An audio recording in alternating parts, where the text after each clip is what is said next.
Hey there, Knicks fans. How you doing? It's your boy, Jonathan Macri, with you for a special edition of the Knicks Film School Podcast. If you watched the last episode, you will notice that I am wearing my same outfit that I was for my previous recording with Jeremy Cohen, and that is because I am recording this back-to-back once again with Jeremy Cohen, who is here to do the thing that we all love so much. Yes, I'm talking about Cap or No Cap. Hi, Jeremy. How are you? Hey, John. Great.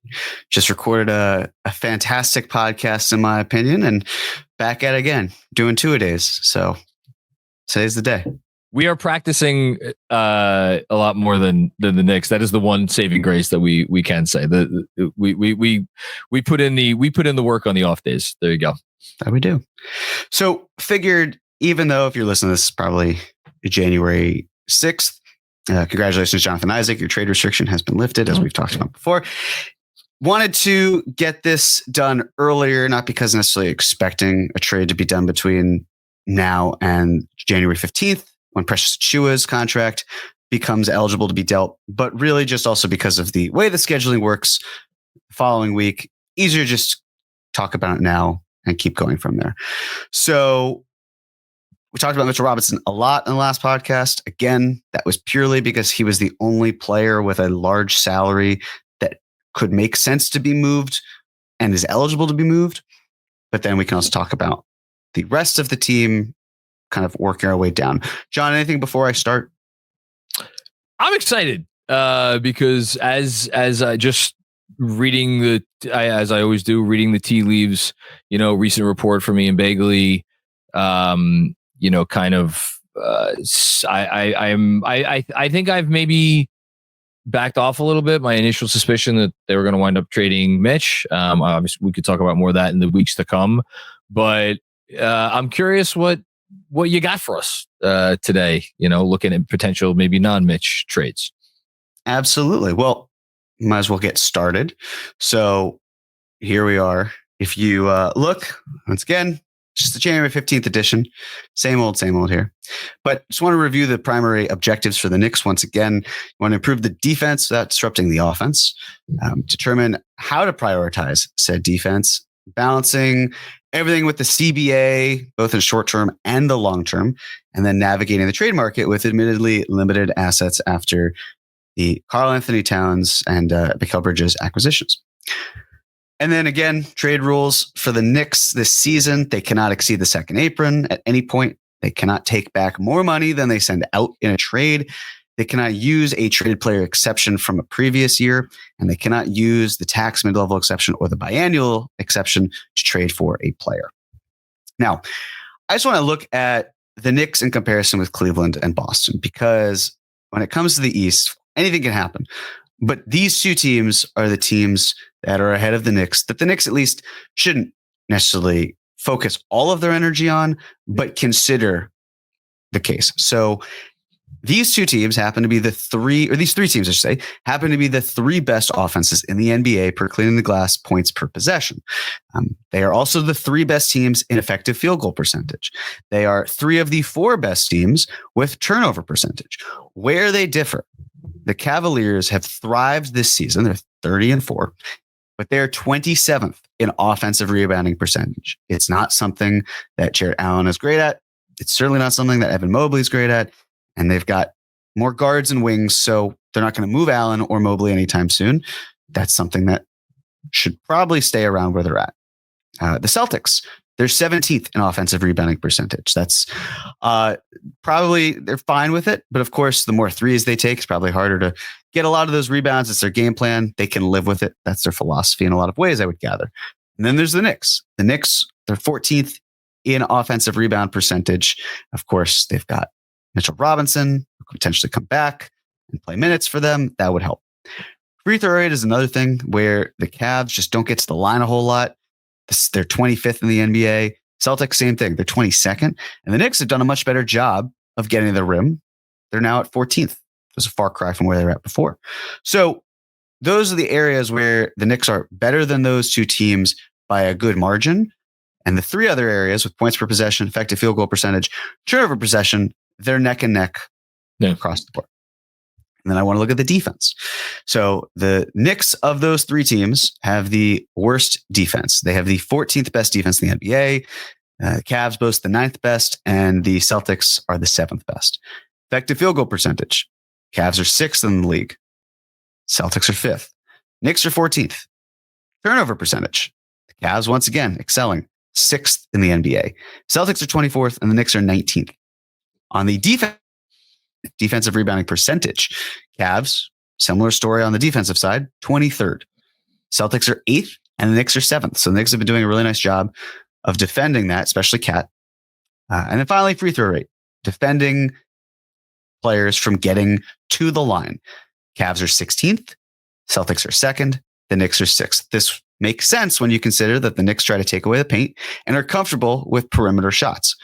So with all this said, before we go through with the Knicks, I just wanted to look at the finances of these two teams, the Cavs. Where are the Cavs set up for success? Well, right now, the Cavs are $1.7 million above the luxury tax, which they're probably fine paying.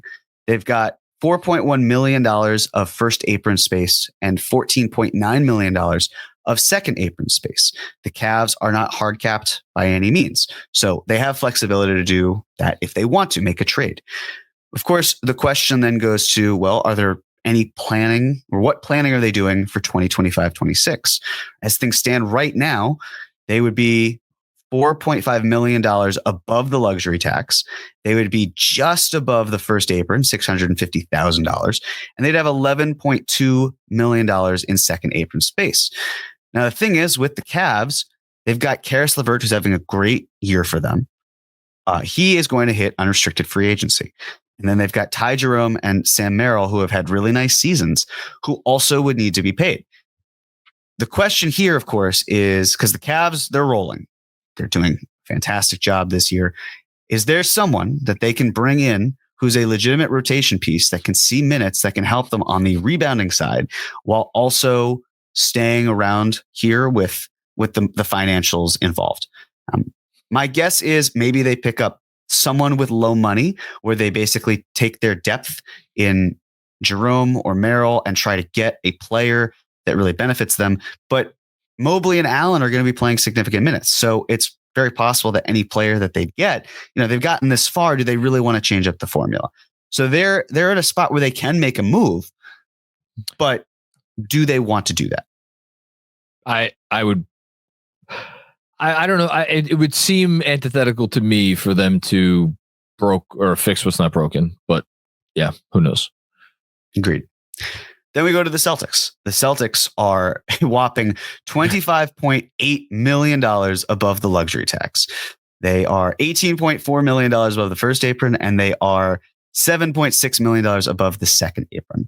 Celtics, it's going to be hard for them to make trades just based on those facts. When you're above the second apron, they can't aggregate any salary. Of course, they can't take back more salary. When you look at the players that they have, a lot of them are core pieces. It doesn't really make sense for them to move a player like Sam Hauser, whereas next year, it might make more sense when he's on his extension. But next year, they've got salary concerns there too. They've got $37.6 million above the luxury tax. They are $30.8 million above the first apron and $19 million above the second apron. So anything that they do, and they could do something, they've got plenty of picks, it's probably going to be very small. Mm-hmm. And it makes sense why they would. They can certainly upgrade. They've got the assets, but unless it's moving Jaden Springer's contract, because probably not moving Al Horford, it seems like they're largely locked into place. Do you agree with that? I see them as locked in as basically any contending team out there. Makes sense. So the real question here is, do the Knicks trust Mitchell Robinson? That to me is the number one question here. Get right down to it there. You're not beating around the bush. I'm not. No foreplay here. It's straight. Do the Knicks trust Mitchell Robinson? Now, it also may not be fully in their control. If teams around the league don't value Mitchell Robinson, now the Knicks would value him, then that can also have an impact on this. But if the Knicks trust Mitchell Robinson, if the answer is yes, do they need Precious Achiuwa? If the answer is no, well, are they turning Mitch into something that can help them right now? Are they set at the backup five with Precious Achiuwa? Or do they not need Precious Achiuwa at all? These are the questions that we're faced with. Yes. Can I throw out one other little thing? Mm-hmm. Is is there an additional potential bullet point for, even if they don't trust Mitchell Robinson to stay healthy, are they so underwhelmed with the long-term prospect of Precious Achiuwa as their backup five that they decide, you know what, let's just keep our fingers crossed and hope for the best. And if it doesn't work out, well, we're no worse off than we would have been had we not done this. Like, I don't know if that makes sense. No, it does. I understand what you're saying. And it's that trade-off, that balance that we talked about. And then like Precious Achiuwa is your five. Yeah, they absolutely could. It really just depends, of course, on what Mitch's market is. Is it better suited now or in the offseason? Yeah. That's what we can discuss. And then when we look at the numbers again, we talked about this in the last podcast, but for the 2025-26 season, the Knicks are $8.4 million above the luxury tax. They are $364,000 above the first apron, and they are $11.5 million below the second apron. This with 10 players on the roster. This is next season for anybody who This is for next season. And that's what we're going to talk a little bit about right now, which is the second apron space for next season. You saw it was 11.5 million, but it's not really 11.5 million.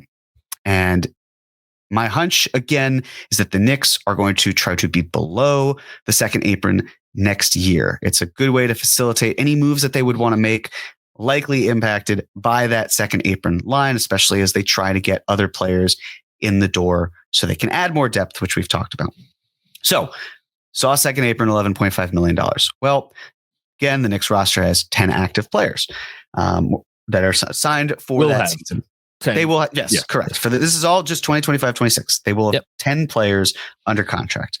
And the NBA stipulates that you need to have at least 12 in the offseason, really from your maneuvering. If you don't have 12, you're given a roster charge. The roster charge is the equivalent of the year zero minimum salary, which in this case would be the beginning of the rookie exception as well. So that's $1.27 million times 2, which is $2.5 million. So that means that already, because this is the minimum spending that we can project, that means that the Knicks would have $8.97 million in second apron space with the 10 active players that are signed for the 2025-26 season, plus those 2 roster charges at minimum, right? So we know for a fact, based on those fixed costs, it will be that's their spending amount after that. Then we have 12 players. That's great. Of course, the NBA stipulates that you have to have 14 players on your roster at minimum. You can skirt that by dipping down to 12, like what the Knicks did this year, for 14 days. And on the 15th day, you'd have to sign someone. So if we assume that the Knicks have the 14 players before the season starts, right? Which is certainly possible that they just go about it that way. If they were to do it that way, right? It's the 10 rostered players we've talked about. And let's say that they sign 3 rookies, all to year zero minimum contracts, which I'm not expecting, but let's just say they did that. They'd be at 13 players. That means, and here's how the math would work. It'd be the total amount of second apron space, subtracting the total active roster and those 3 rookie contracts, right? So you start off with the active roster, which is 196.3, plus those 3 rookie exceptions, which is 3.8 million. And then you subtract that from 207.8 million, which is the second apron space. The TLDR of all that is the Knicks would be left with $7.7 million for that 14th and or 15th spot. They could just put it towards 14 and not have a 15th spot, or they could shorten it a bit, leaving enough room for a 15th spot. And that's the maximum amount of spending allowed, quote unquote allowed, because we don't know if they'll be hard capped there, but I think they will be, while staying under the second apron.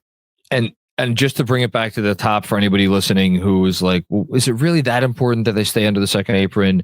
I just want to say the way the penalties, without getting into the weeds on this, the way the second apron penalties work is really where you could go above it once, and you could even go above it 2 years.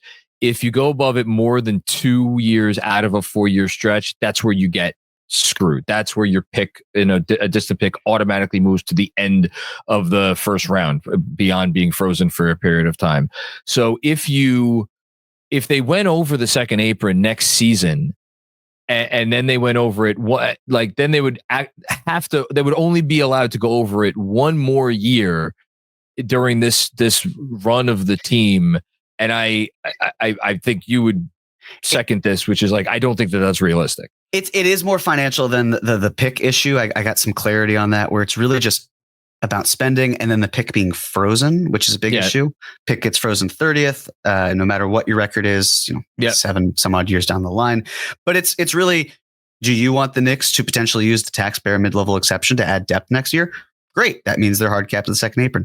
Yeah. Are the Knicks going to sign and trade a player away? Well, that would hard cap them to the second apron. Are they aggregating salary at any point? Okay. If they are, second apron. So it's imperative for them, in my view, to stay below that, or at least try to plan for that to be below. So that's the amount of money that they would have to spend on a 14th man or the 14th, 15th roster. But there's another way to go around it as well, because of course, this is assuming the Knicks fill out their roster with rookies who have never set foot on the floor, of course, and then saving up for whatever money is left to consolidate over one player. There's also the opportunity where, as we talked about, $11.5 million, Knicks need to have those 14 players that we know. Imagine if instead of the 3 rookie players, we got 3 veterans, 3 guys who have played more than 2 seasons. Why is this important? The cap hit for minimum salary players is going to be the equivalent of someone who has had 2 years of experience in the NBA. So you could play 10 years in the NBA, you could play 7 years in the NBA, you could play 3 years in the NBA. You're still going to be charged from a cap perspective, not a cash perspective, a cap hit the same, which would be the year 2 amount. So let's say the Knicks did exactly what we talked about, but with those players instead. Well, it means the salaries, those 10 players that we discussed, $196.3 million. And then the 3 veterans add up to, at most, really here, $6.9 million. We take that summation and we subtract it from the second apron, and the amount of space that the Knicks have is then $4.6 million to spend on a 14th and potentially 15th man. But that's the amount, but it's really a question of what are we doing to fill that spot? Because that 4.6 is smaller than the taxpayer mid-level exception. And it's not enough to really bring back a player of significant substance. So it's showing the extremes of both minimum deals, and there could be a little bit of fluctuation where could you do 2 of the rookie exceptions? Yes, you could. And then you could have 1 veteran signing. And then maybe that's just enough money to get you full tax mid-level exception and go about that way. I still don't think that's quite what they would do, but it's close. It's close enough where you can see how the math would work to accommodate. And just to connect it to the episode the last episode that people listen to is there's a look at what's going on right now on the team, literally right now. Like there is reason to believe that they would want to have more veterans in potentially than less. Exactly. And this is all related to Precious Achiuwa, because Precious Achiuwa is making $6 million this season, unrestricted free agent next season. So the question here, what I'm really trying to get at, is when you look at Precious and you were to try to fill out the back end of your roster, how are you making the money work where you're bringing Precious Achiuwa back and also getting what you need? Because we could say, hey, Tyler Kolek, he could be ready to get rotation minutes. That's great. But also, as Precious Achiuwa, is there enough money in the banana stand to keep him and then fill out the rest of your roster? And it brings us to then another question here. There are 4 scenarios, really. It's not really a question. It's just stating the facts. There are 4 things that can happen. One of 4 things can happen this year. It's that the Knicks keep Mitchell Robinson and keep Precious Achiuwa. It's that they could keep Mitchell Robinson and trade Precious Achiuwa. It's that they could trade Mitchell Robinson and keep Precious Achiuwa, or that they could trade Mitchell Robinson and trade Precious Achiuwa. The first scenario is the simplest, of course. I don't need to go in any specifics. What you see is what you get. There's no changing if they're staying. The question, of course, is then what do you get if you move these other people and pieces? We talked about Mitchell Robinson a lot last time, so I don't really feel the need to go much further into players that just Mitchell Robinson and maybe a minimum salary would get you. But there are other things that we can discuss with option 2, 3, and 4. But I want to talk about Precious Achiuwa first, right? And that is, well, last year. Well, really, before I get that, again, it's if the Knicks want to be below the second apron, how are they retaining Precious Achiuwa, which is exactly what we talked about. Option number one, not all current salaries remain constant. The Knicks can make a move, frees up more space. They're able to do something.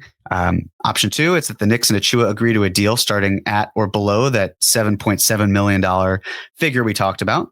Certainly possible. You could find common ground there. Or the third, the Knicks don't plan on bringing Precious Achiuwa back. If the Knicks don't plan on bringing Precious Achiuwa back, there's a thought process of course, well, why wouldn't you just move him? I mean, they should at least consider, not should move him necessarily, but they should consider trading him for a player potentially under contract for next season. Might help them. It's easier to facilitate something and not have to deal with a contractual discussion next year if the player's already under contract. That's a fixed cost. That's good. But it's not a mandate. There's no need to trade Precious Achiuwa, same as how there was no need to trade Mitchell Robinson, because you can bring Precious Achiuwa back in the summer, or you could sign and trade him elsewhere. If you signed and traded him elsewhere, it would again hard cap you at the second apron, which is why the Knicks are probably going to be cognizant of that. So the nice thing as well with Precious is that with his salary, it's a larger salary slot than it was last year. So last offseason, it was harder to sign and trade him due to the amount he was making, base year compensation, all that jazz. It's different if the Knicks wanted to go that route this year because of the fact that $6 million gives you a little bit more flexibility from a salary standpoint. Yep. And of course, as mentioned, he'd be hard capped. The Knicks would be hard capped the second apron with the sign and trade. So last year in 2023, the Knicks played 1,011 possessions without another center on the floor, but with Precious Achiuwa. They were 28 in the 28th percentile in offensive points per possession. They are in the 8th percentile in efficiency, and they are in the 61st percentile in defensive points per possession. This year has been a flip. They've done a lot better, and of course, more limited sample size, and a third of the time, pretty much 312 possessions, where Precious Achiuwa is the only center on the court. They're in the 81st percentile in offensive points per possession. They're the 50th percentile in efficiency, and then the 72nd percentile in defensive points per possession. The defensive rebounding could be better with Precious. It's much better with Cat, so that's something they need to work on. But the stats are a little bit more encouraging. But as we go into that, Precious is a little bit of an anomaly. And I'm going to give you a bit of a layup here, John. I want you to look at this chart of shooting accuracy from cleaning the glass and tell me what you see. I see one guy with blue next to his name. Right. So Precious Achiuwa is in the 32nd percentile in effective field goal percentage. For his position, we should say. Yes, 53.4%. If you look at each Knick relative to their position, the worst player is OG Anunoby, and he's in the 62nd percentile. This, of course, is for any player with at least 100 minutes played. And so as you're seeing, there are 9 players who hit that, and it's Josh Hart, Jericho Sims, Jalen Brunson, Mikal Bridges, Karl-Anthony Towns, Cameron Payne, Miles McBride, OG Anunoby, and of course, Precious Achiuwa. So it's a stark contrast to what the Knicks have liked and how they've gotten to the point of having such an efficient and good offense. And now you may be thinking, okay, well, look, that's unfortunate, but Precious, he hasn't been playing for a whole lot. He was injured. It's time for him to get back into the fold. I believe that he can do a better job. To that, I respectfully disagree. And the reason I respectfully disagree is because when you look at this shot chart of his entire career, it's a deeper blue than the Atlantic Ocean. It's just across the board where he is an inefficient player. He does not finish. I know that there's excitement about the corner threes. I believe he's 5 of 9, including when you screen out the garbage time. But this is someone who he is, which is a very good rebounder who's a little bit shorter for the center position, but does a very nice job, but is not going to be efficient. This is not someone where, with a healthy Mitchell Robinson, you're saying, I need Precious Achiuwa to get minutes there.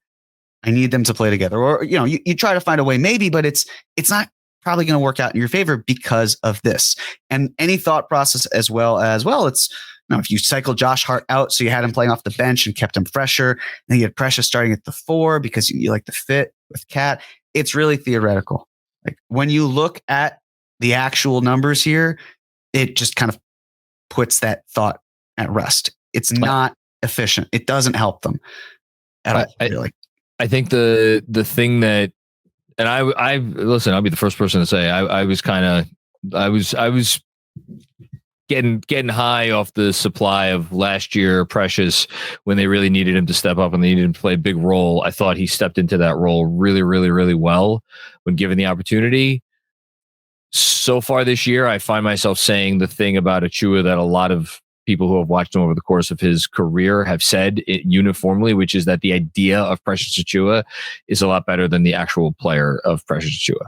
I gave him my detention on the last episode. I've been more underwhelmed than not so far this season. That tracks and it checks out. So if we talk about cobbling salaries together, just kind of thinking in mind of the apron for next year, if the Knicks wanted to be above the apron, then Mitchell Robinson, Precious Achiuwa, and Cameron Payne, right? We're talking now about trading both of those guys. $22.4 million out the door. That could get you DeAndre Hunter. Spoiler, Hawks aren't going to move DeAndre Hunter. This would also leave the Knicks very depleted at the center position. They'd have to be trusting Jericho Sims. That's, in my opinion, not the wisest decisions. I also just don't see, again, the Hawks doing it or the Knicks being above the second apron. But that's one option. And if you had Mitchell Robinson and Precious Achiuwa together without Cameron Payne, for example, that's $20.3 million.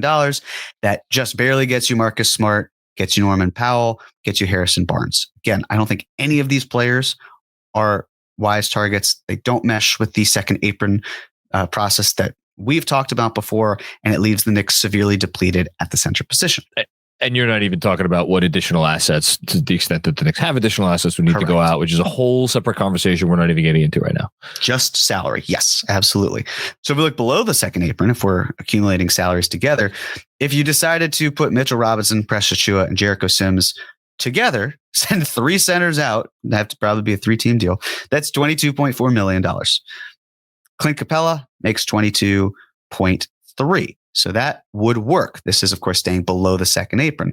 But then there's the question of how many minutes is Clint Capella getting? Sure, you could pair him with Karl-Anthony Towns, similar to with Cat, similar with Precious, but it's probably not the direction the Knicks would go. I don't hate it. I just don't love it. And I don't think it makes the most sense. To be clear, that would have them under the second apron next year because Clint Capella is an expiring contract, correct? Correct. Yes. Okay. So the belief would be he's not making 20 some odd $20 million. He's probably making, 14, 15, somewhere in that range, maybe. But it's less. Which, like, if you give him enough years, maybe he goes for that. But to your point, is that the direction that the Knicks really want to go here, right? Yeah. And I believe Clint Capella will be 31 years old. If I'm the Knicks, I'm looking in a little bit of a different direction there. And also, just real quick, the Hawks have no incentive to tank this year. They do not have their pick. They do and have had incentive for years to move off of Clint Capella because they have Okongwu in waiting. Would this really be what they would want to do there, though? I don't know about that. Agreed. Mitchell Robinson, Precious Achiuwa, and Cameron Payne gets you $22.4 million as well. Lonzo Ball makes $21.4 million. Could do that type of deal. Of course, this leaves the Knicks very depleted at the center position, and that they would be going after a player who missed 2 seasons with injury, has missed time this year. Feels like a real risk. Of course, also if Lonzo Ball were to be bought out, which I don't think he would be, the Knicks couldn't even sign him because he's making more than the non-taxpayer mid-level exception. And the Knicks, because of where they're at financially, cannot sign that level of player. So, how about you? I don't think Lonzo is really an option this season at all. No. All right. And then lastly, if you took Mitchell Robinson, Precious Achiuwa, went back to the Hawks again, and that's $20.3 million. You've got Bogdan Bogdanovic making 17 and change. Could do that. I believe Bogdanovic's salary next year descends. So you could find a way to make it work. But even if you're planning on being below the second apron, you're adding more money than you would have with Mitch. Of course, if you had Mitch and brought back Precious, that's probably more money than Bogdanovic would be making. But it doesn't feel like a real fit because then you're still looking for a center now, even though you've added a player to soak up minutes for, the Josh Hart and Mikal Bridges of the world. I just don't see it. I don't see him going for a guy like that. Fully agreed. Quick break to tell you about our friends from Rocket Money. So the start of the new year, perfect time to get organized, set goals, and obviously prioritize what matters most. For me, a father of 2 daughters and a husband who is responsible for taking care of the family's finances, Rocket Money came in handy at the best possible time. I tell you, I signed up for many subscriptions over the course of my years as a dad. And as my daughters have gotten older, they don't need those subscriptions anymore. For instance, things that pertain to when they were a toddler or even when they were just born. I had completely forgotten that I had signed up for a number of those. By using Rocket Money, I was able to get a very clear idea of all of the subscriptions that I had, and I was able to see very obviously which ones I didn't need anymore. And now I no longer have them, so I'm saving money thanks to Rocket Money. Rocket Money is a personal finance app that helps find and cancel your unwanted subscriptions, monitors your spending, and helps lower your bills so you can grow your savings. It has over 5 million users and has saved a total of $500 million in canceled subscriptions, saving members up to $740 a year when using all of the app's premium features. Cancel your unwanted subscriptions and reach your financial goals faster with Rocket Money.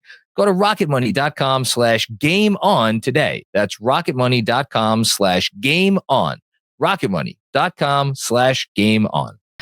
So let's do continuous soup here as well. If you were to take just Precious Achiuwa and have Jericho Sims and Cameron Payne, those are 3 free agents coming up. That's $10.2 million. What does that get you? Well, financially, it could get you Jonas Valanciunas, Luke Kennard, Gogo Batadze.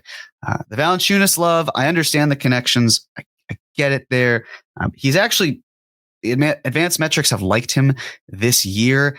I'm just not super high on a 32-year-old player who you can probably get better value than what he's giving you. Luke Kennard doesn't really add a whole lot to what you need. I'm a fan of Gogo Batadze, absolutely. Magic, I'm not looking to flip him in not even the end of year 1 of a 3-year deal. So I don't think any of these options really appeals to me. And again, it requires 3 players going out. It's a little hefty. It just doesn't fit the vibe check for me. I've never understood the Valanciunas. I get it. I shouldn't say I've never understood it. I get it. He's a really gifted offensive player when he gets going and he gets time to work. Not going to be on the floor in the playoffs. Can't play him against certain teams at all. And I'm leery that Tibbs would even trust him in the regular season. And even with the advanced metrics being a little bit kinder to him, defensive EPM, he still ranks in like the 2nd or 3rd percentile. Yeah. There's also this idea that he's a shooting big man. He's not. He doesn't shoot well at all. So yeah, not really an option for me. Precious Achiuwa and Jericho Sims, they make $8 million. Some options here. Jock Landau makes $8 million. Paul Reed makes, well, this was 7.7. Now it's actually, you can see it, old work that just didn't get updated. Okay. So you can ignore Paul Reed, actually. Simone Fontecchio, who I know a lot of people like, Gary Harris, and Sadiq Bey. The one player I'd focus on here, Fontecchio. I think the idea of Fontecchio is much better than who he actually is. Yes, it can get you a solid addition in soaking up minutes. I don't think that he's really a 16-game player. He's really more of an 82-game player. But this also just means, okay, you've got Karl-Anthony Towns, and you hope Mitchell Robinson is healthy enough to be able to give you what you need. Because if he's not, and you've got a player like Fontecchio, then you don't have a backup center that you trust. It's Huck Porty, who I think he's green. I think he can get there as a solid backup center. But this year, right now, this doesn't feel like it's worth the value that you'd be getting. Yep. No disagreement. So then I want to look at a whole lot of players here, right? We're going to look at the same amount of, it's a lot. We'll go through them quickly. But essentially, if you took those 3 salaries of Precious, Sims, and Payne, and then you got it to the $6 million mark, which is what Precious Achiuwa by himself makes. The Knicks cannot take in more salary than the $6 million of Precious if it were just him being traded by himself. We should also say Payne is in there because I'm assuming that he is the minimum salary other than Sims that you could most see going out. Correct. So running through the list, some of these names we've talked about just a few moments ago, but let's read them all.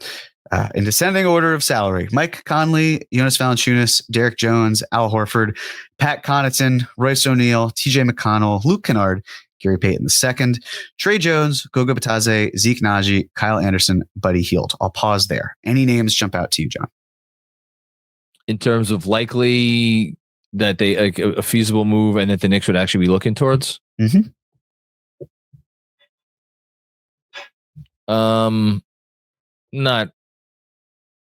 Not really. No. Agreed. Jalen Smith, Najee Marshall, George Niang, Josh Giddey, Josh Okogie, the Martin twins, Jock Landau, Kevon Looney, Jeff Green, Trey Lyles, Kelly Oubre, KJ Martin, Vasilij Micic. I mean, there are some interesting names on there. I don't see why those teams would move them for what the Knicks would be offering. I've always liked Kevon Looney, and Najee Marshall would be very, very nice, but I don't see either of those things happening. Agreed. I'd also imagine a lot of folks look at is Cody Martin the one on the Sixers or on the Caleb's on the Sixers, Cody's on the Hornets. Okay, so I got it the first time. So Cody Martin, I know, an intriguing option because of the defensive chops, but the shot just really isn't there, and that's going to be a huge problem. You don't want to shrink the floor too much. And then look at the next list: Simone Fontecchio, Jonathan Kuminga, Jayshawn Tate, Gary Harris, Max Christie, Ayo Dosunmu, Peyton Pritchard, Kenrich Williams, Javon Carter, Sadiq Bey, Dean Wade, John Conchar, Malik Beasley. Any of these names? I mean, Dean Wade, obviously, if the Knicks could get him, you could book the parade down the Canyon of Heroes right now. Fred talking, or is that John? Yeah, again, from the likelihood of these teams trading these guys and like the Knicks being willing to give up what it would take to get them, I don't. Kenrich Williams he's a good player, and they don't really have room for him in OKC, but other than that, no, I don't see it. Great. So we've just gone through what I believe are 29 names making between $10 million and $6 million. I've taken out a lot of the rookies who are not on expiring contracts as well. Just trying to filter here accordingly. There's not really anyone that jumps off the page for who you can add salary to. So then it goes to a different conversation, which is just Precious Achiuwa, not Precious Achiuwa plus salary. It's now just Precious Achiuwa. And this is going to be $6 million to just above the minimum salary. The least amount you can trade, or at least the least amount you can get back financially is, I think, $2.85 million for Precious. So, but these are all non-minimum players that I want to talk through. Here we are. Haywood Highsmith, Dario Saric, Chris Dunn, Nick Richards, Andre Drummond, Drew Eubanks, not Tree Man, should be Trey Man. Always double check your spelling, kids. Tree Man is his brother. Yeah, he does. Really branched out on that one. Nicholas Batum, Aaron Holiday, Nickeil Alexander-Walker. We talked about Nickeil Alexander-Walker before. Again, of all the players that we discussed in that last podcast, those are players that I like. Same with Haywood Highsmith, but not necessarily players that I feel will be attainable, especially Mitchell Robinson. More just surprise, throwing it out there as, hey, these are nice names, but I truthfully don't believe that they are really gettable. So any of these names that jump out to you, John? I mean, some interesting names on this list. Yeah. That jump out to me again, like we're doing this whole thing under the cloud of in a cloud because of we don't know the Mitchell Robinson health long-term situation, and B, even if we magically knew the answer to Mitchell Robinson's long-term health, we still wouldn't have a complete and total idea of which direction the Knicks want to go with this stuff and like what they're prioritizing. Are they prioritizing a backup guard like Chris Dunn who could come in and give you premium defensive possessions for every second that he's in the game? Or are they prioritizing, again, a guy like Nick Richards, which would speak to their belief or lack thereof in Mitchell Robinson's ability to stay healthy? I will say that there are some interesting names here. The first name on the list, Hayward Highsmith, is a guy that I've and now I'm going to channel Benji, long fantasized about because he's a good player. Is he a product of Miami's magic? Or the Heat going to tank? All kinds of interesting questions. Yeah. So for me, the one player who jumps out here, because Chris Dunn, I don't. There's a question of fit, but also the Clippers are a good team, so I don't. Yeah, see, that's moving him. It's Nick Richards. I'm a big fan of Nick Richards. Good finisher, really good rim protector, does a whole lot. But your point, which I think is the crux of it, if you're trading Precious Achiuwa and you're getting back Nick Richards, you're saying a few things, or at least some of a few things, right? It's okay. Well, we don't believe Mitchell Robinson is healthy. Right. Exactly. And if you don't believe Mitchell Robinson is healthy, that's a bad thing. We're going to trade Mitchell Robinson. We talked through candidates. I mean, this is not an advocation for said player, but I kind of was bemused looking at some of the reactions to a player like Jordan Clarkson, just because I look at the Knicks, right? And the Knicks are number 1 in points per game with their starters. They're 30th on the bench. I'm not suggesting that the Knicks should or will trade Mitchell Robinson for Jordan Clarkson, right?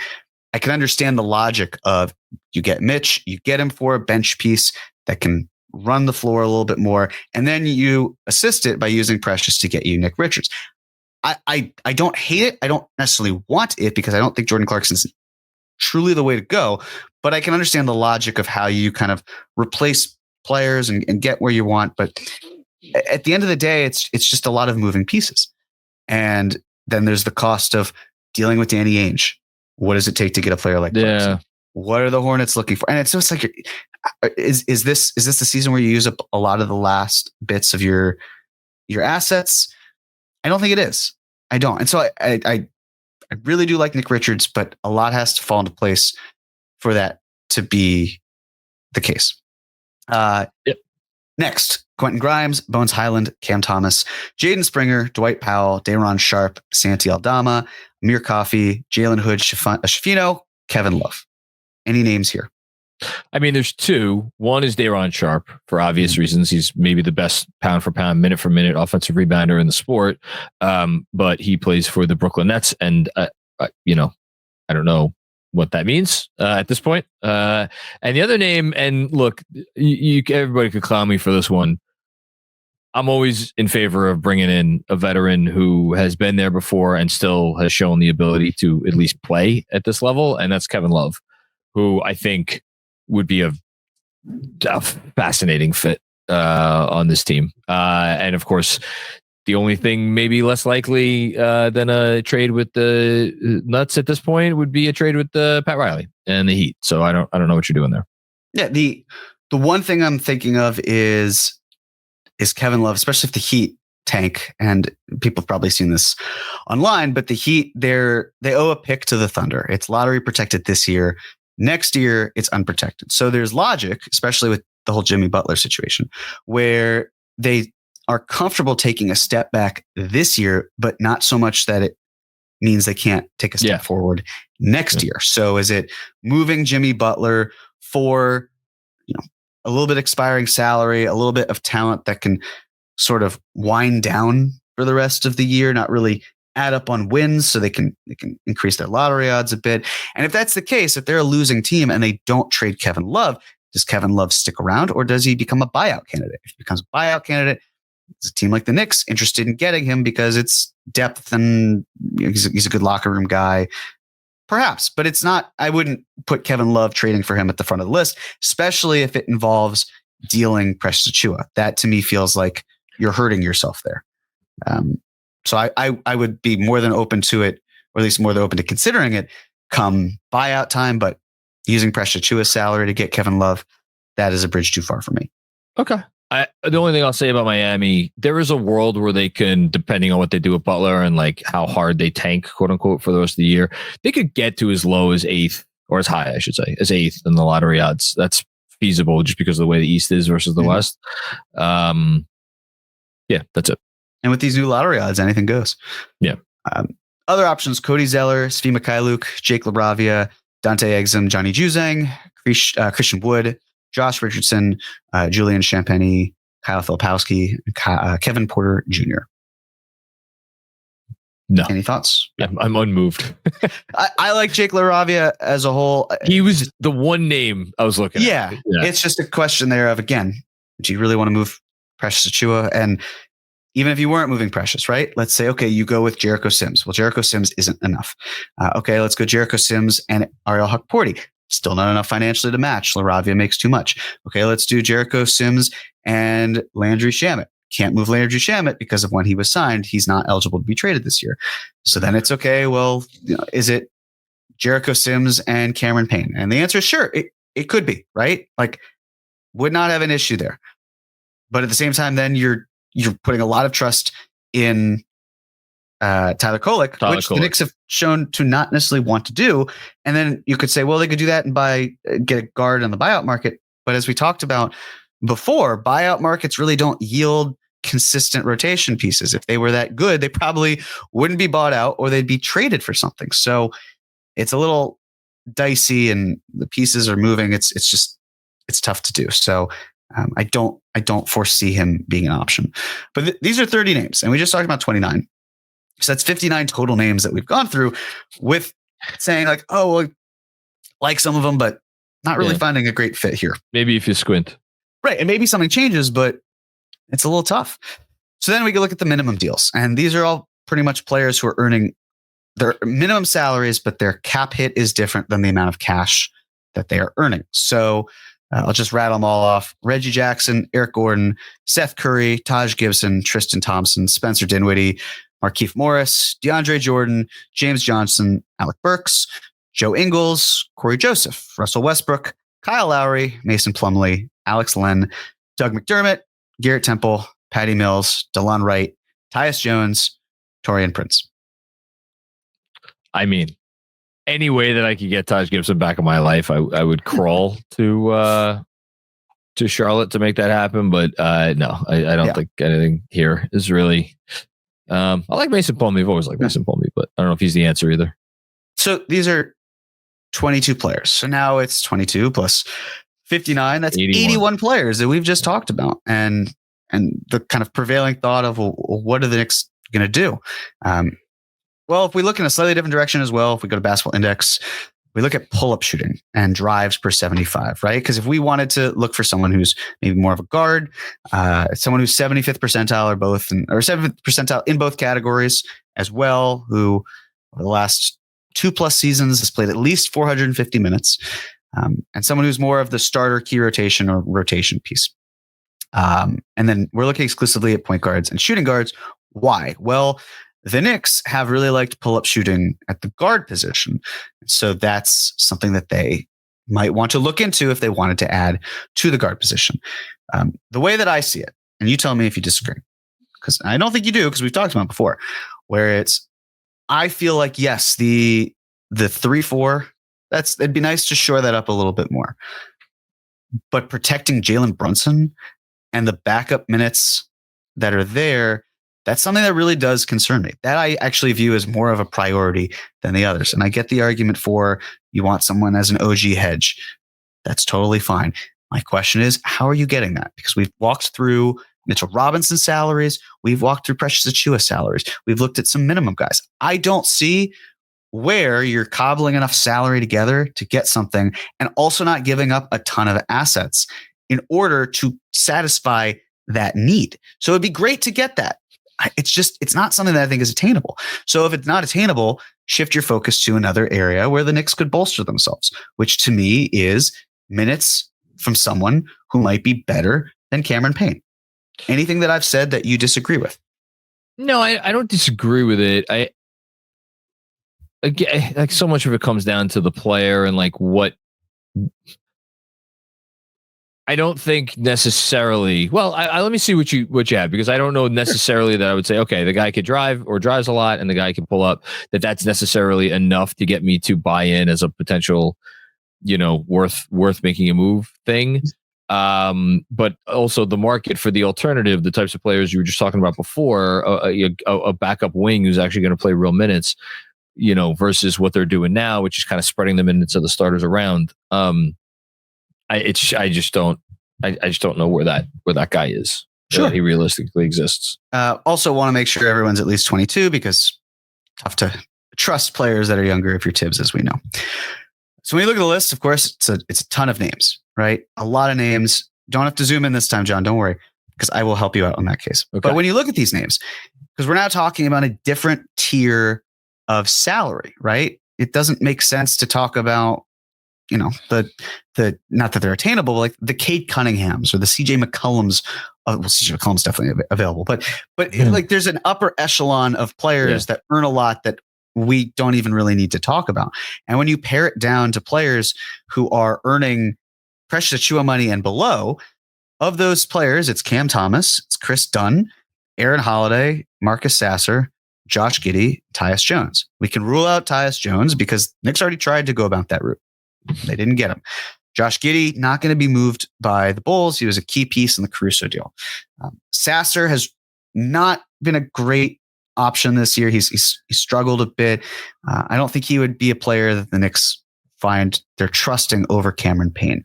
Similar can be said of Aaron Holiday as well. That was 2022 when he last appeared on this list. Cam Thomas, who is a very good player, but they're not trading for Cam Thomas. Also, he's a free agent. He's going to make money. So if you traded for Cam Thomas, a reason why I haven't really included him much is because he's going to put the Knicks above the second apron next year. That's a problem.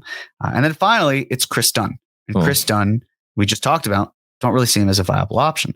So we've pared it down from a salary perspective, and we're still not quite finding players that fit that either. So we're kind of, by process of elimination, getting more and more stuck here. And that's why I want to talk about Alec Burks. Alec Burks, who famously does not drive at all. That's not at all, but that's not really what he does.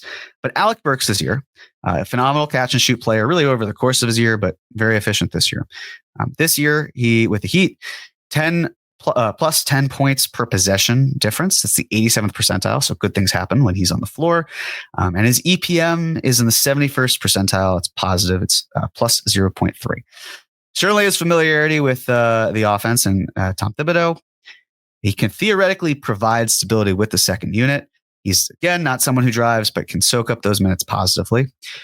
Jericho Sims' cap hit. It's $4,825 million more than Alec Burks. This would not be a Precious Achiuwa deal because, as we've talked about with all those names, it's hard to find someone who gives the Knicks the confidence where that salary, in my opinion, you can reevaluate it in the offseason from a sign and trade perspective, but you still want that level of depth with Mitchell Robinson with the health that he has.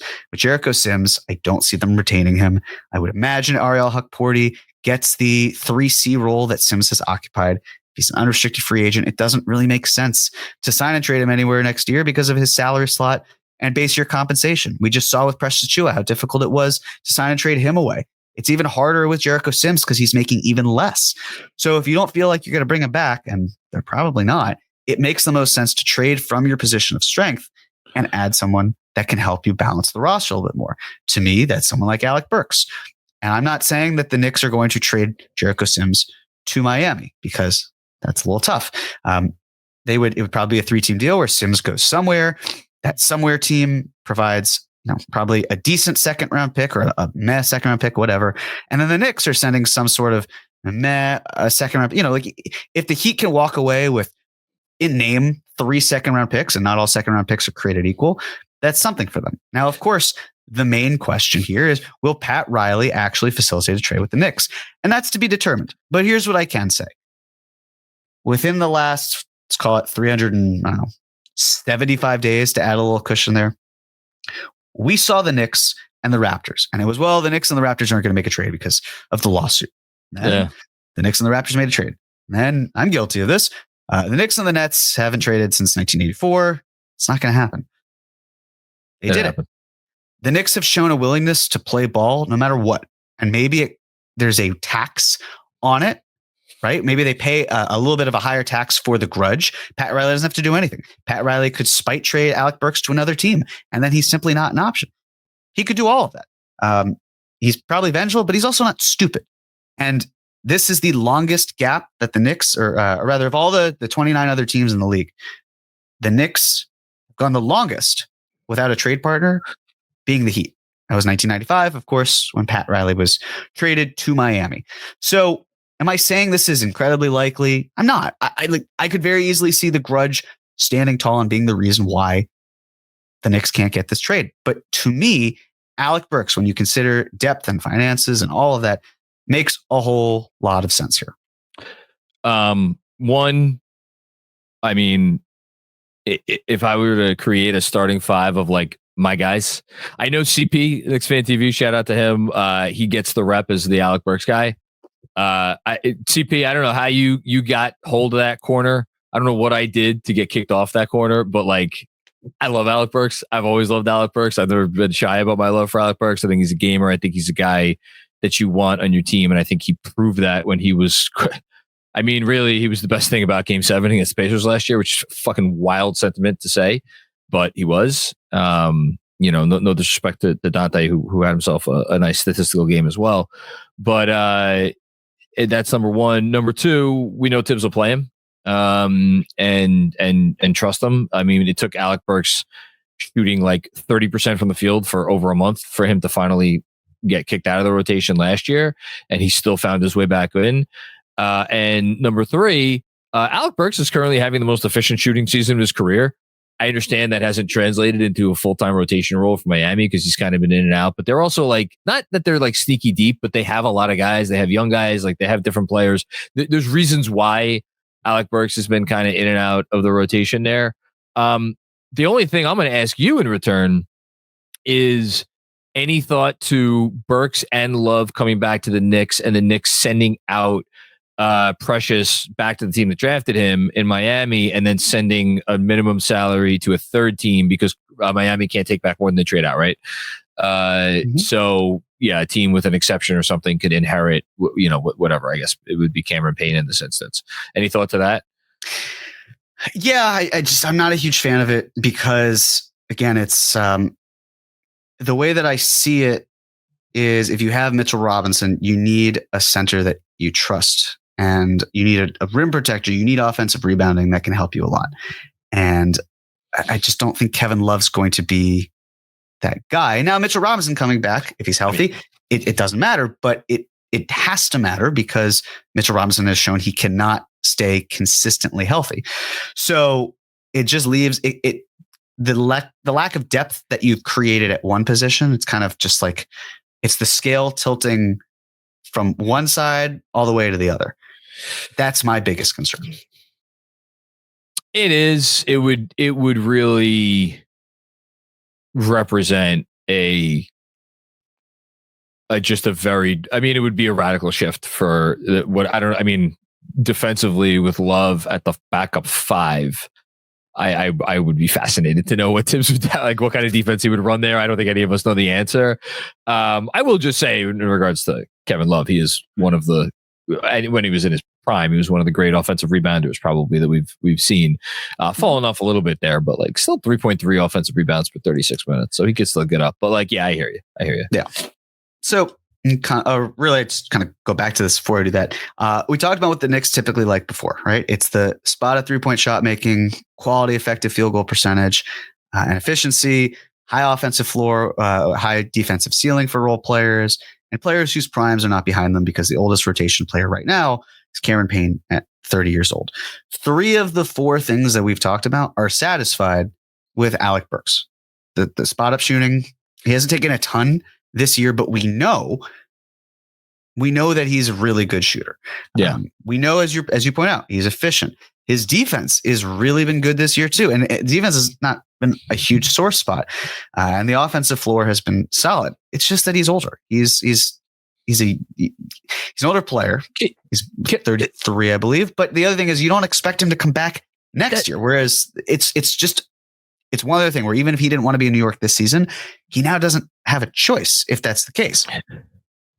The thing I want to say about the age thing, I think implicit in why they would want to get a younger player is because if you are going and you are getting a player who is good enough to give you rotation minutes right now, the implication there is that you are giving up, like that player will be of a certain degree of good.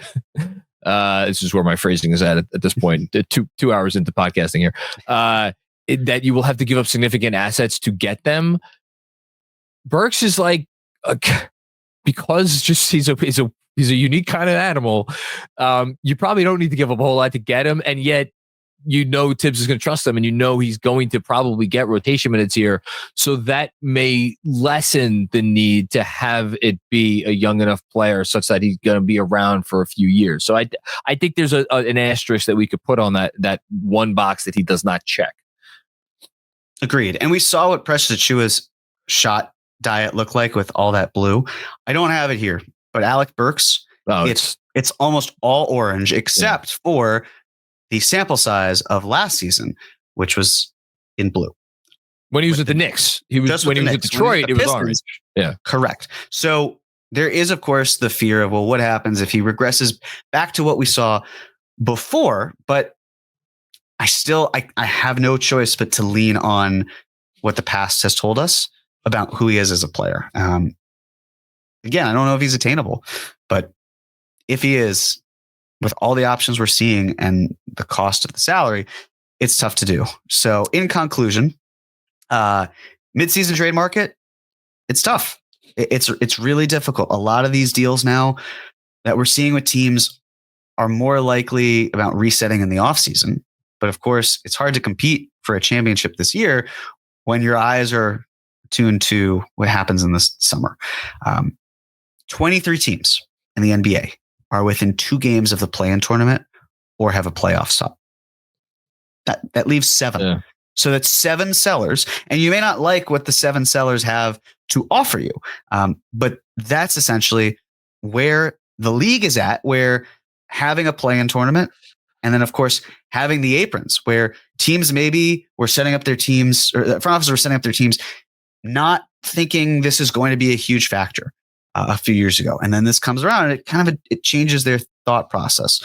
Or the Knicks could have, for example, have known this was coming along, but then they were a little stilted because, as we laid out in a previous pod, with all of the rotation pieces that they wanted and then sacrificing depth for star talent and then being up against the second apron, it's really hard to build a team, especially mid-season. It's easier to reset and do everything you need to that way. So those are the things that are not working in the Knicks' favor. The 2 main areas of need are solved with Robinson back. Offensive rebounding, of course, but also just the defense as a whole. You feel better with a rim protector. There's more faith there. You'd probably have Precious Achiuwa earning fewer or no minutes with Mitchell Robinson back. It's really important for him to be able to return so the Knicks can succeed. But you do need that insurance with Precious Achiuwa. That's a really important factor because Mitch's health, as we all know, is far from guaranteed. And you want to trade from your strength. And where do the Knicks have strength? At the center spot. As we talked through, it's Karl-Anthony Towns, Mitchell Robinson, Precious Achiuwa, Jericho Sims, Ariel Hukporti. You do not need all of those players. You just don't. And what do we look at? We look at Cat, who's not going anywhere. We look at Mitch, where the market is tough. We look at Precious, where not a lot of options, as we just outlined. We look at Ariel Hukporti, who is on a very tiny contract, who helps you only if you need to add other salary to it to make the math work. It leaves one player. It leaves Jericho Sims as the player on the outside looking in. And that surplus of backup centers is what can help you balance the roster just a little bit more. And then finally, it's the opportunity cost of assets. The Knicks don't have a lot of assets. They gave up a lot of them in the trade to get Karl-Anthony Towns, but they have more than one shot at a championship. They also gave up a lot for Mikal Bridges, but it's not just about this year. Obviously, the Knicks are a contender. At least that's certainly how I view them. They have a very good chance of winning the title, but they also should have a good chance of winning the title next year and the year after and the year after that. And so if you're going all in on 1 year and it could hurt you when you're maybe really hitting your prime, it doesn't make sense to me to push your chips in for just this season and kind of hope it balances out later. It's make a calculated move this year. A lot of fans got upset when Brian Windhorst talked about the Knicks need 1 to 2 more transaction cycles to really be the best versions of themselves. I don't know why. Because it's criticism, probably, but he was right.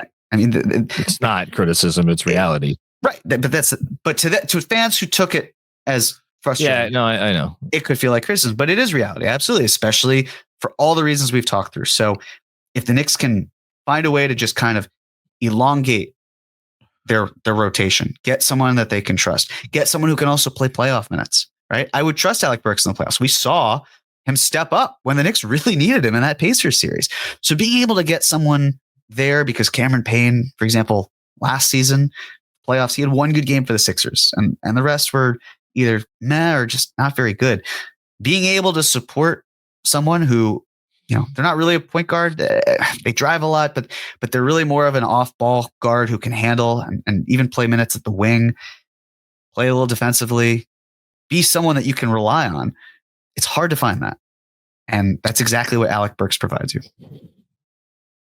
Let's end with this. For two things. One,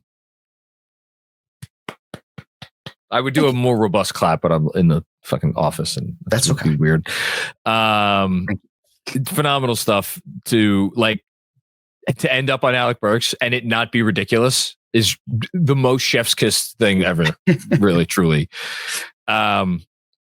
Number two, we'll end with a prediction because we end our usual episodes with predictions. We're going to end this episode with a prediction. Yes or no, the Knicks make a trade before the deadline that impacts the rotation. Not that I envision what was that trade they made during it was a Austin Rivers trade, right? The first year of the Leon Rose that didn't impact the rotation, but not that they're really going to do that. But they make a trade, yes or no. And then if we really want to get bold, we could say, who do we think that they're going to acquire? I'll go first if you want. Please do. I will say they make a trade, and not that I'm dismissing the Burks possibility at all. I would love it, and I think it's really possible, and it makes sense on a lot of levels. I think they're going to wind up with Nick Richards, even though I could agree with the reasons why you said it's probably not likely because of the whole Mitch situation. I think they will wind up with Nick Richards. Okay, so. Does that mean you're keeping Mitchell Robinson or not? Keeping Mitchell Robinson and adding Nick Richards. So we're going to send Precious out and we're going to bring back Nick Richards. Okay. So here's something I'll be honest about. I went back and forth on do I do a breakdown of Nick Richards or not?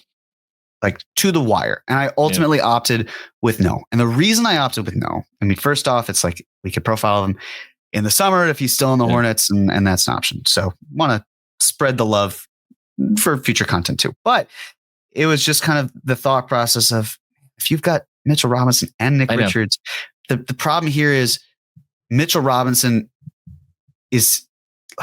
he knows that he's probably getting traded because you probably don't get Nick Richards for a half a season and then flip him. So you got an unhappy Mitch who feels like, man, I know I've been injured, but they just don't believe in me. That's a problem. Or the more pressing issue, even if he doesn't feel that way, you then have one of those guys, maybe even both, who's going to be upset about their lack of minutes because of the fact that Karl-Anthony Towns is going to play significant minutes at the 5. So a couple things. I completely agree with everything you said, which is why I said the name with trepidation. The Knicks, this front office has made correct me if I'm wrong, 2 trades with the Hornets over the last couple of years. The Hornets stink and they want to continue to stink. And they have a young center already that they have incentive to give playing time to. That's not Nick Richards. And then between the fact that the Knicks have, I think they have around 10 back-to-backs left this year, maybe 9, somewhere around there. That's a lot. And so they could go to Richards and be like, again, they wouldn't do this until January 15th. We don't think Mitch is not coming back. We don't think Mitch is coming back until the end of February. Let's just say you're going to be our full-time backup center and you're going to play 20 plus minutes a game because we're going to put you on the floor with Towns sometimes for the next month and a half. And then you're going to play any back-to-backs for the rest of the season after that. And there's a possibility you won't see the court in the playoffs if Mitch is healthy for it, but we're keeping all of our options open. And you and Mitchell Robinson, we don't anticipate you and Mitchell Robinson both being on this team next year. And then go to Mitchell Robinson and say, look, man, we're just covering our bases. When you're back and you're healthy and it's not a back-to-back, you're playing. You're a guy. And then say the exact same thing to him. Be like, one way or another this summer, we're going to make sure that going into next year, when you're set to earn your next contract, we're going to make sure we put you in a situation where everybody can see like what you got and like what you're worth. And we know you're still young and the whole thing. Is it perfect? No. And which is why maybe I'm stupid to say that they will make a trade. Maybe I should predict that they won't make a trade, but that's my logic. I hear you. It just feels really awkward. That's fine. No, it does. It absolutely does. And then going to these players and saying to Nick Richards, hey, we brought you and we're going to trade your teammate to figure it out, but we just couldn't find a partner now. I just struggle with it. Yeah. I don't blame you. In theory, it'd be great to stock up and then you deal from where you need to. But I mean, for me, I'll make my prediction of it being Alec Burks, just because a lot of it fits so much of the external factors here. It fits the second apron. It fits getting a rotation piece. It fits a player that Tibbs will trust and be happy with. Moving Jericho Sims because that's the salary reasons and not needing so many bigs. Sure. It lines up there. If I could find someone else, I'd present it. And I'll do episodes of Cream where people can talk about players that maybe I haven't talked about and leave room for that level of content. But I just struggle to see players that fit, that are old enough, that are trustworthy, that work with the salary limitations, that work with the CBA. It's like when you pare it down, that's exactly why. Yes, I think it's hilarious as well that the conclusion that I came to after several hours of a cap or no cap is Alec Burks. But we had to go through over 100 players. Yeah. And I could point out the ones I like, but they may not be attainable. In fact, I don't think they will be. So in terms of the guys that are likable, that fit with the parameters and are available, that list is really short. Unless there's something I'm just not seeing whatsoever. It's just a short list. So I'd put Alec Burks at the top of it. I think they will get someone who's an impact player, but it's going to be a cost-effective one. Could say Kyle Lowry, but I don't think that the Sixers are going to move Kyle Lowry. No. So it's kind of what direction are you going? So by process of elimination, Alec Burks. But we both think they're going to make a trade. Yes, I do. Small margin trade. And just for whatever it's worth, the Austin Rivers trade yielded the pick that became Jericho Sims. Oh, that's a great call. That's a good way to bring it home. Continuous soup, baby. Continuous soup, baby. All right. That was great. We obviously will continue. I'm sure we'll dedicate a segment to the weekly show over the next 4 weeks to talking about any rumors that are worth talking about. I would guess we're going to start to hear some rumors because again, the January 15th date is the 90 whatever % of the league can be traded after that date. So, okay. Anything else, Jeremy, before we get out of here?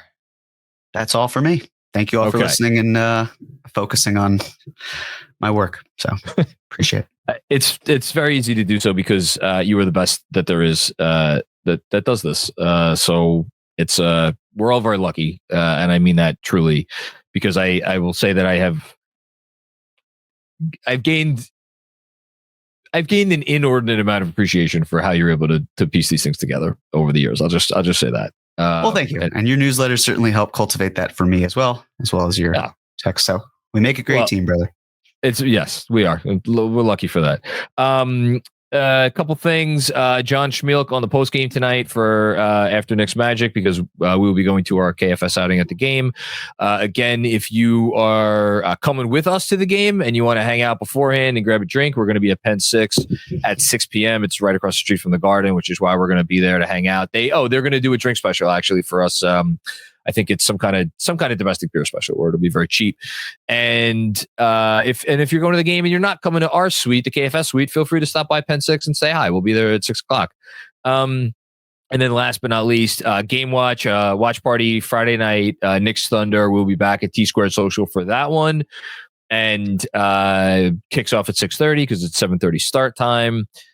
In conjunction with One Please. I think that's it. I don't see GME's face in the little box below me, so I'm going to assume that we hit everything that we needed to hit. On that note, thanks for checking out another episode of the Knicks Film School Podcast.